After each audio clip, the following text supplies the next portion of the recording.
Pemilihan bahan makanan yang baik dan benar untuk layak diolah. Yang pertama, beras.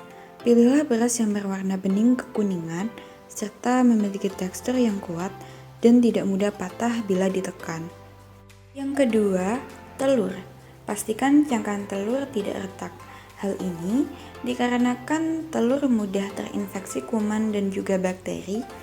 Kemudian pastikan juga telur tetap segar dengan memperhatikan warna cangkang telur coklat terang. Selain itu, pastikan juga terkait dengan bau telur tidak amis ataupun busuk. Yang ketiga, pilihlah sayuran yang bersih dengan bebas dari kondisi busuk atau memar di beberapa bagian. Kemudian yang keempat, ada bumbu dapur. Pastikan bahan bumbu dapur seperti bawang merah dan juga bawang putih tidak memar ataupun busuk. Sebelum melakukan proses pemasakan, kita juga perlu untuk memperhatikan sanitasi. Sanitasi merupakan suatu bentuk usaha untuk menjamin agar kondisi lingkungan lebih sehat dan bersih. Tahap-tahap sanitasi, peralatan makan dan peralatan masak, serta lingkungan dapur sebagai berikut. Tahap pertama, pencucian dan pengeringan pada peralatan makan yang akan digunakan. Menjaga kebersihan peralatan makan dapat mencegah terjadinya pencemaran atau kontaminasi dengan melakukan pembersihan peralatan yang benar. Selanjutnya, pencucian dan pengeringan pada peralatan yang digunakan untuk memasak.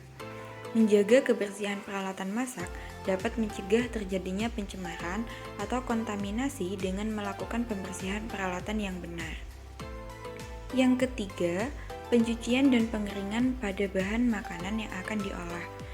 Jaga kebersihan bahan makanan dapat mencegah terjadinya pencemaran atau kontaminasi dengan melakukan pembersihan makanan yang akan diolah dengan benar.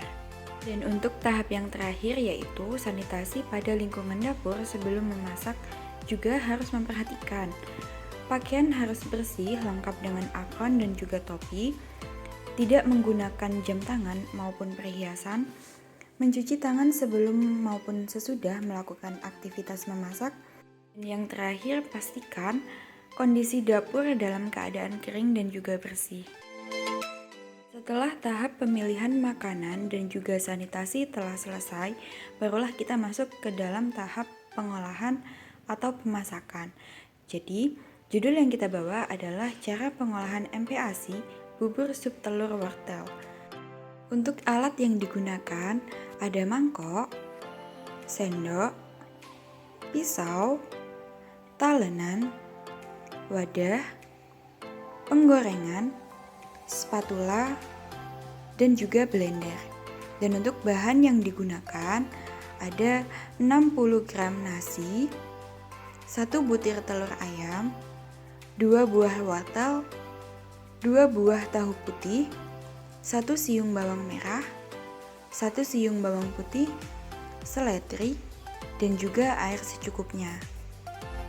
Setelah alat dan bahan dipersiapkan, kita masuk pada bagian cara pengolahannya. Yang pertama, cuci bersih bahan-bahan yang akan digunakan. Yang kedua, blender wortel hingga halus.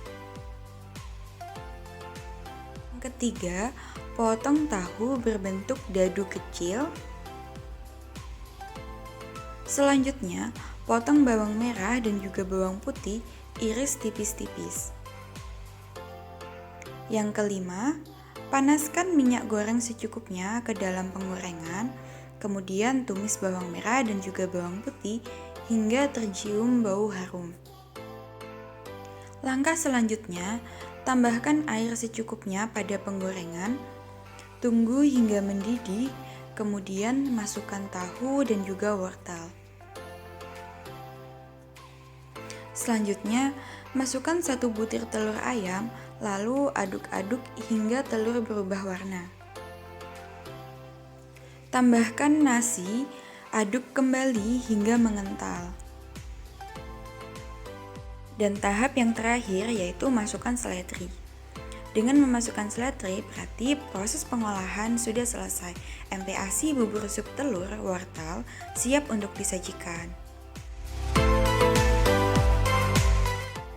Bubur sup wortel yang kami buat dalam satu porsi memiliki kandungan gizi, energi sebesar 223,98 kilokalori, protein 13,8 gram, lemak 8,59 gram, dan yang terakhir karbohidrat 23,95 gram. Selain kandungan gizi, bubur sup telur wortel yang kami buat ini memiliki manfaat yang baik bagi bayi. Yang pertama, tinggi protein hewani dan juga protein nabati. Yang kedua, tinggi vitamin A. Yang ketiga, memperbaiki jaringan tubuh yang sudah rusak. Yang keempat, membantu proses pertumbuhan. Yang kelima, menjaga kesehatan mata. Dan yang terakhir, sebagai penunjang sistem